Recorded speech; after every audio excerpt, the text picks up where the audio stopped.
जब भी हमारे बहुजन समाज में जो आज गुलामी का आस्था, अंधविश्वास और रीति रिवाज थोपी गई है, आज हमारा बहुजन समाज पढ़ लिख के भी इस गुलामी से बाहर नहीं निकलना चाहता है। जो हमारे बहुजन समाज में कुछ शिक्षित लोग जो बाबा साहब के मिशन पे काम करते हैं, वो चाह रहे हैं कि हमारे जितने भी बहुजन समाज इस गुलामी में फंसे हुए हैं उन सबको बाहर निकालें। लेकिन हमारे बहुजन समाज इस गुलामी को भी परंपरा समझ के निभा रहे हैं। भाई मैं बहुजनों से पूछना चाहता हूँ, जब आपके बुजुर्गों को जब मरे हुए जानवर खाने को मजबूर कर दिया गया था, उस परंपरा को क्यों नहीं निभाते आप? जब आपके बुजुर्गों को गाँव से बाहर और स्कूल से बाहर निकाल दिया जाता था, उस परंपरा को क्यों नहीं निभाते आप? जब अपर कास्ट के लोग के सामने जब आपके बुजुर्ग सलामी ठोककर गुलामी कबूल करते थे, उस परंपरा को क्यों नहीं निभाते आप? तो अभी वक्त है, जागो भाई। जय भीम। जय भीम। शूद्र में जो बहुजन आते हैं, बहुजन में जो ओबीसी आते हैं, उनका प्रतिनिधित्व एससी एसटी के ही तरह मिला हुआ है। वही संविधान है, वही कानून है। फिर एससी एसटी का आबादी 22% है और देखा जाए तो उनका प्रतिनिधित्व 22% है, और उसमें ओबीसी जो आते हैं उनका 52% आबादी है। और प्रतिनिधित्व के मामला में देखा जाए तो 1% भी नहीं है। जिस तरह आज पूरे अपर कास्ट के लोग एससी एसटी ओबीसी के आरक्षण के विरोध में जो आंदोलन कर रहे हैं, उनका आरक्षण खत्म कर रहे हैं, उसमें भी कुछ ओबीसी के ऐसे लोग हैं जो अपर कास्ट के लोगों में शामिल होकर अपना ही आरक्षण का विरोध कर रहे हैं। तो जय भीम। जय भीम। पूरे भारत में 29 राज्य और 29 राज्य में से 25 ऐसे राज्य हैं जहाँ पे एससी एसटी ओबीसी 85% से ज्यादा हैं, और पूरे भारत में सीएम सिर्फ एससी एसटी ओबीसी के 5 ही हैं। भाई मैं आप लोगों को बताना चाहता हूँ, ब्राह्मण पूरे एससी एसटी ओबीसी लोगों को राम राज्य में ढकेल के खुद शासक बनना चाहता है, और मेरे लोग जो बहुजन समाज के लोग हैं जय श्री राम करके अपने ही लोगों को मार रहे हैं। तो यही बात आप लोगों को बताना था। जय भीम। जय भीम। भारत और पाकिस्तान का जब बंटवारा हुआ था तो भारत में रहने वाले मुसलमान 70 लाख एकड़ जमीन छोड़कर पाकिस्तान गए थे। 70 लाख एकड़ जमीन को यहाँ के मूल निवासी बहुजन समाज को नहीं दिया गया था, न ही यहाँ के बचे हुए मुसलमानों को दिया गया था। 70 लाख एकड़ जमीन अपर कास्ट के लोगों ने अपने में बंटवारा कर लिया था। भाई लोग ये बोलते हैं कि गांधी को इसलिए मरवा दिया गया क्योंकि बंटवारे के वक्त 55 करोड़ रुपया दिए थे। भाई मैं आप लोगों को बताना चाहता हूँ कि अपर कास्ट के लोग जब पाकिस्तान से यहाँ पे आए थे तो 91 करोड़ रुपया दिया गया था उन्हें। भाई और उन लोगों को जो अपर क्लास के लोग वहां से आए थे, उन लोगों के यहाँ पे भारत में 22,000 लोगों को यहाँ पे सर्विस दिया गया था। और वहीं एससी एसटी ओबीसी जब आए थे यहाँ पे तो उन लोगों को सिर्फ 204 लोगों को यहाँ पे रोजगार दिया गया था। भाई जितने भी अपर क्लास के लोग यहाँ पे आए थे सभी लोगों को शहरी क्षेत्र में, विकसित क्षेत्र में बसाया गया था। वहीं जब एससी एसटी ओबीसी लोगों को शहर से बाहर के गाँव क्षेत्र में बसाया गया था। भाई तो आप लोग अपने दिमाग की बत्ती जलाओ। तो जय भीम। जय भीम। नाचती हुई औरत पे पैसा लुटाना बहुत आसान है, लेकिन किसी लाचार गरीब को मदद करना बहुत मुश्किल है। लोग ये समझते हैं कि मरे हुए लोगों को कंधा देने से पुण्य मिलता है, लेकिन गिरे हुए को सहारा देकर उठाना गलत समझते हैं। तो जय भीम। मेरे जितने भी बहुजन समाज के शिक्षक हैं जो सरकारी स्कूल में काम करते हैं या प्राइवेट स्कूल में काम करते हैं या कोचिंग कराते हैं, आप सभी को क्रांतिकारी जय भीम। अगर आपको 26 जनवरी के दिन कुछ बोलने का मौका मिलता है, ऐसे तो मेरे समाज के लोग बहुत कम ही बोलते हैं, लेकिन आपको जब मौका मिलता है तो 26 जनवरी के साथ साथ आप 25 जनवरी के बारे में बच्चों से जिक्र करें कि बाबा साहब मनुस्मृति क्यों जलाए थे, और उसके बाद आप बाबा साहब के जीवनी के बारे में बताएं और संविधान के बारे में बताएं कि 26 जनवरी के दिन संविधान लागू हुआ था, अपने बहुजन समाज को उसी दिन आजादी मिली थी। ऐसे बताकर अपना कर्तव्य बहुजन होने का निभाए। जय भीम। जय भीम। जिस समय बाबा साहब का संविधान देश में लागू नहीं था, उस समय बहुजनों को कुचलने वाला, बहुजनों को नीचा दिखाने वाला, बहुजनों का शिक्षित रखने वाला संविधान लागू था, जिसे मनुस्मृति बोला जाता है। और उस मनुस्मृति में महिलाओं को पढ़ने का अधिकार नहीं दिया गया था। तो उस समय सरस्वती किस कॉलेज, किस यूनिवर्सिटी में जाकर पढ़ाई कर लिया था कि आज शिक्षा की देवी बनी बैठी है। तो थोड़ा पढ़े लिखे लोग अपने दिमाग की बत्ती जलाओ। जय भीम। समाज में अनपढ़ लोग हैं, ये हमारे समाज की समस्या नहीं है, लेकिन जब समाज के पढ़े लिखे लोग ही गलत बातों का समर्थन करने लगते हैं और गलत को सही बताने की अपने बुद्धि का उपयोग करते हैं, यही हमारे समाज की समस्या है, और इन्हीं लोगों को अंधभक्त या मोदी भक्त बताया जाता है। तो जय भीम। जय भीम। मुझे कोई बताएगा कि जिस समय बहुजनों का छूत मानकर शिक्षा का अधिकार छीन लिया गया था, उस समय बंदरों को किसने पढ़ाया था? जो पत्थरों पर श्री राम लिख रहा था, जिस धनुष को सीता अपने बाएं हाथ से उठाकर उसे साफ कर दिया करती थी, उस धनुष को रावण दोनों हाथों से नहीं उठा पा रहा था। वो सीता को हरण कैसे कर पाया था, और सीता अपने आप को कैसे नहीं बचा पाई थी? कि इस सवालों का कोई जवाब देगा? तो जय भीम। जय भीम। पूरे 6000 जाति में बटे हुए बहुजन समाज को संविधान की जिंदगी जीने के लिए उसी समाज से निकलकर संसद पहुंचकर बहुजनों को हक दिलाने वाली, पूरे भारत में मनवादी लोगों के सीने पर नीला झंडा गाड़कर उत्तर प्रदेश में डॉक्टर भीमराव स्मारक, डॉक्टर भीमराव पर्यटन स्थल बनाने वाली, पूरे भारत को नीले रंग में रंगने वाली बोधिसत्व सुश्री मायावती जी के चरणों में नमन करते हुए उनके जन्मदिन की हार्दिक बधाई देते हुए जय भीम। जय भीम। कभी आए न वो मंजर जो मैं सच से मुकर जाऊं, तथागत दो मुझे हौसला जो कुछ कर गुजर जाऊं। ना ही काशी ना ही मथुरा ना ही हरिद्वार की इच्छा मुझे, धन्य हो जाए मेरा जीवन जो बाबा साहब के मिशन पे मैं मर जाऊं।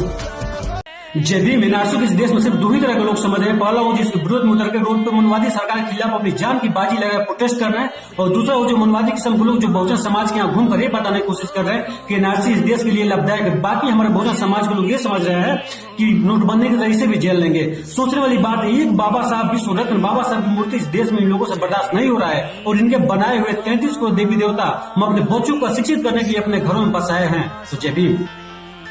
जय भीम। भारत और पाकिस्तान के जिन लोगों ने बंटवारा करवाया वही लोग उसका ब्लेम मुसलमानों को लगा दिया। लखनऊ समझौते में 33% आरक्षण मुसलमानों का था, और SC/ST का 22.5% मिला दिया जाए तो 50% होता है, और डेमोक्रेसी में रूलर होता है 50%, और उसमें OBC मिला दिया जाए तो भारत की डेमोक्रेसी पर 100% कब्जा बहुजन समाज के लोगों का होता। तो भारत को फिर से गुलाम बनाने के लिए मनवादी लोगों का चाल था बंटवारा। तो जय भीम। जय भीम। हालात ऐसे हैं अपने देश की कि एक 5वीं फेल पंडित है और ग्रेजुएशन करके भी हम शुद्ध हैं, और मूर्ख कहते हैं कि जाति कर्म के आधार पर होती है। कुछ मेरे विद्वान तर्क करते हैं कि जाति जन्म के आधार पर नहीं कर्म के आधार पर होती है। तो दुनिया का सबसे ज्यादा पढ़े लिखे विद्वान बाबा साहब आज शूद्र क्यों हैं? तो जय भीम। जय भीम। जो मेरे बहुजन समाज के लोग जो मुस्लिम समाज के लोगों को अपने दुश्मन समझते हैं, उनके लिए मेरा संदेश है कि आपके वोट के लिए जब लंदन में अंग्रेजों से बाबा साहब लड़ रहे थे उस समय मुसलमानों ने साथ दिया था। अगर आपको पानी पीने के लिए सत्याग्रह चला रहे थे उस समय बाबा साहब को अपने जमीनों को खड़ा नहीं होने दे रहा था, उस समय मुसलमानों ने जमीन दिए थे।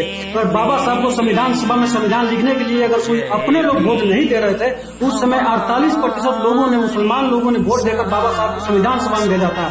अगर बाबा साहब अपने समाज के लिए अगर कुछ किया है तो उसमें अगर सबसे ज्यादा योगदान किसी का रहा है तो उसमें मुसलमानों का रहा है। अगर ज्योतिबा फुले अगर बैकवर्ड समाज के लोगों के लिए स्कूल खोल रहे थे उस समय किसी ने जमीन नहीं दे रहा था, उस समय मुसलमानों ने जमीन दिया था। तो जय भीम। जय भीम। जो मेरे बहुजन समाज जो अपने आप को हिंदू समझते हैं उनसे मेरा सवाल है कि एक संविधान को नकारता है दूसरा संविधान को मानता है, तो दोनों हिंदू कैसे हुए? एक बुद्ध में विश्वास करता है एक युद्ध में विश्वास करता है, तो दोनों हिंदू कैसे हुए? एक शूद्र जो पैरों से पैदा होता है एक ब्राह्मण जो मुख से पैदा होता है, बताइए दोनों हिंदू कैसे हुए? एक बैकवर्ड में आता है एक फॉरवर्ड में आता है, तो ये दोनों हिंदू कैसे हो गए? तो दिमाग की बत्ती जलाओ। जय भीम।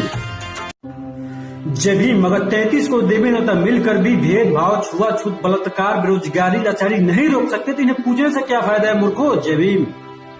जय भीम। घर के ऊपर काला मटका और गाड़ी में काला जूता लटकाने से अगर बुरी नजर मुसीबतें टल जाती है, तो इससे बेहतर है कि आप अपने गले में काला मटका और काला जूता लटका के घूमे, क्योंकि गाड़ी और बंगला से कीमती आपका शरीर है। तो जय भीम।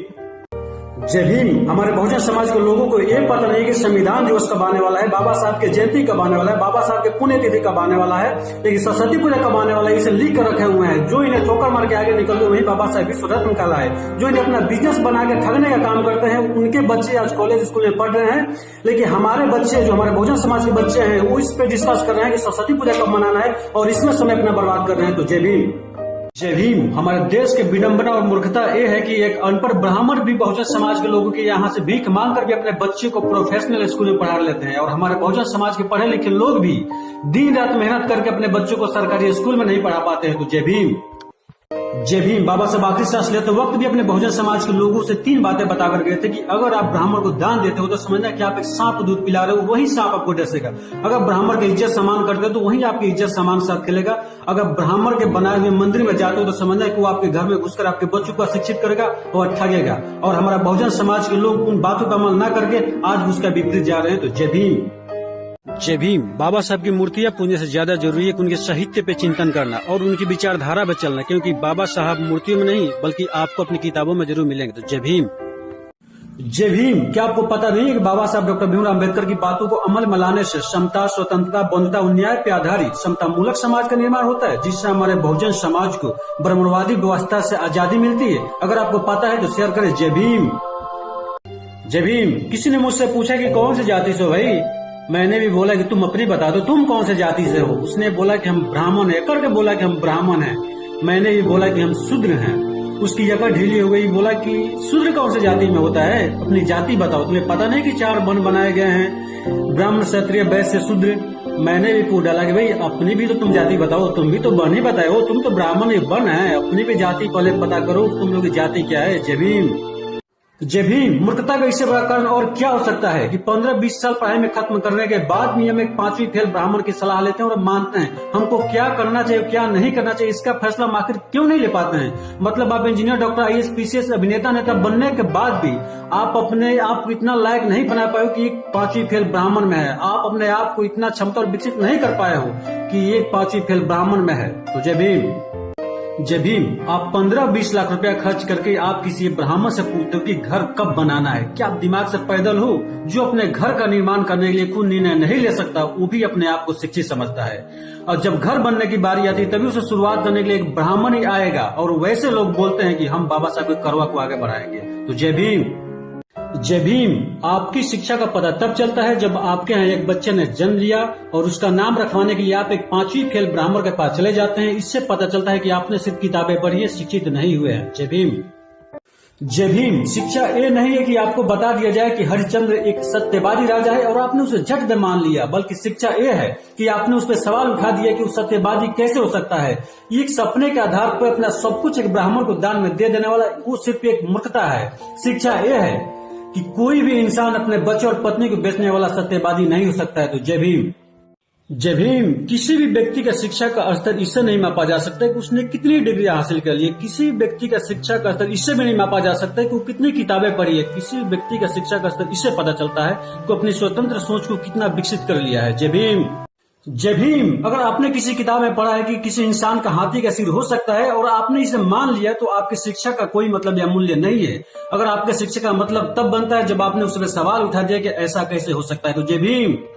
जय भीम। किसी भी व्यक्ति का शिक्षा का स्तर इससे नहीं मापा जा सकता कि उसने कितनी डिग्री हासिल कर ली है। किसी व्यक्ति का शिक्षा का स्तर इससे भी नहीं मापा जा सकता कि वो कितनी किताबें पढ़ी है। किसी व्यक्ति का शिक्षा का स्तर इससे पता चलता है कि अपनी स्वतंत्र सोच को कितना विकसित कर लिया है। जय भीम। आपकी शिक्षा का पता तब चलता है जब आपके यहाँ एक बच्चे ने जन्म लिया और उसका नाम रखवाने के लिए आप एक 5वीं फेल ब्राह्मण के पास चले जाते हैं। इससे पता चलता है कि आपने सिर्फ किताबें पढ़ी है, शिक्षित नहीं हुए हैं। जय भीम। जय भीम। अगर आपने किसी किताब में पढ़ा है कि किसी इंसान का हाथी का सिर हो सकता है और आपने इसे मान लिया तो आपकी शिक्षा का कोई मतलब या मूल्य नहीं है। अगर आपके शिक्षा का मतलब तब बनता है जब आपने उसमें सवाल उठा दिया कि ऐसा कैसे हो सकता है। तो जय भीम। जय भीम। एससी ओबीसी समुदाय के नाम पर जो आरक्षण है, मनवादी सरकार चाह रही है कि एससी ओबीसी को हिंदू बनाकर आरक्षण को खत्म कर दिया जाए। मैं आप लोग जानना चाहता हूं, पूछना चाहता हूं कि एक वैसे ब्राह्मण का नाम बताइए जो आरक्षण खत्म करने की बात तो करता है। क्या साथ में कास्टिज्म खत्म करने की बात करता है? नहीं करता है। क्या वो साथ में जातिवाद मिटाने की बात करता है? नहीं करता। एक वैसे मनवादी लोगों का नाम बताइए जो आरक्षण खत्म करने की बात तो करता है। क्या इनके बाप दादा ने मठ और मंदिर में पुजारी और महंत बनने का जो आरक्षण दे रखा है, क्या एससी एसटी ओबीसी को उसमें भागीदारी देने की बात करते हैं? नहीं करते हैं। जब भी ये विरोध करते हैं तो आप लोग ये मत समझिए कि आरक्षण का विरोध कर रहे हैं। वो इसलिए विरोध कर रहे हैं कि देश में ब्राह्मणवाद बना रहे और जातिवाद बना रहे, इसलिए वो आरक्षण का विरोध करते हैं। बाबा साहब हम आरक्षण इसलिए नहीं दिए कि हम इनके बराबरी में आकर खड़ा हो जाए। बाबा साहब हम आरक्षण इसलिए दिए हैं कि ये लोग आरक्षण के डर से ब्राह्मणवाद को खत्म कर देंगे, जातिवाद को खत्म कर देंगे, लेकिन ऐसा बिल्कुल नहीं हुआ। चाहे हमारे लोग आरक्षण के बदौलत चाहे चपरासी से लेकर राष्ट्रपति क्यों ना बन जाए, लेकिन हमारे लोग कभी भी रहेंगे तो गुलाम ही रहेंगे। तो जय भीम। जय भीम। धरती के खुदाई में लाखों साल पहले डायनासोर के कंकाल मिल गए, लाखों साल पहले डायनासोर के अंडे मिल गए, पता नहीं कितने जीव जंतु मिल गए। यहाँ तक कि बुद्ध की प्रतिमा मिल गई जिससे पता चलता है कि पूरा भारत बुद्धमय था। यहाँ तक हजारों साल पहले सिंधु घाटी की सभ्यता मिल गई, मिस्र की सभ्यता मिल गई, लेकिन ना ही ब्रह्मा मिले, ना ही विष्णु मिले, ना ही शिव, ना ही कृष्ण मिले। यहाँ तक 33 को देवी देवता धरती खुदाई में कहीं नहीं मिले। अगर धरती निकल गई होती तो मिलते हैं ना कि आसमान खा गए। यहाँ तक भक्तगण जो मोदी भक्त है बोलते हैं कि पूरे दुनिया में देवी देवता हैं, बस नाम अलग अलग है। भाई मैं आपसे पूछना चाहता, दिमाग से पैदल हो, शक्ल तो एक होना चाहिए। जय भीम।